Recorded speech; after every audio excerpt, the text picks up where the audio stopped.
Doctor Krishnasamy அவர்கள் கல்லுக்கு எதிராக இருக்கிறான்னு பொருள் அல்ல. கல் என்பது போதை தரக்கூடிய பொருள், அதை நிச்சயமாக வரவேற்கக்கூடாது என்பது போல மறுத்தார் என்பதாக கொள்ளக்கூடாது. அவருடைய நோக்கம் ஒட்டுமொத்தமாக மதுவிலக்கு.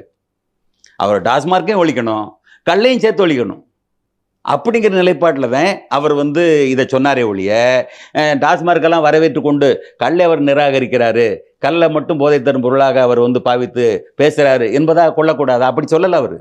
ஏனென்றால் மது உண்ட மயக்கத்தினால் அல்லது போதையினால் தங்களுடைய முன்னோர்கள் பலர், ஏழை எளிய மக்கள் பலர் தங்களுடைய விளைநிலங்களை இழந்த வரலாறு இருக்கிறது. அதை அவர் அறிந்திருக்கிறார்.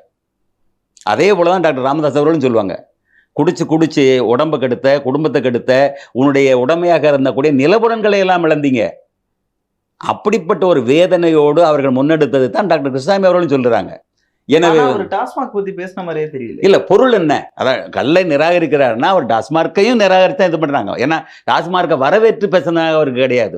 அவருடைய மனதில் என்ன பொருள்னா, டாஸ்மார்க்கு எவ்வளவு தீமையானதோ அதே போலதான் கல்லை நிராகரிக்கப்பட வேண்டியதுங்கிற பொருளை தான் சொல்றாரு.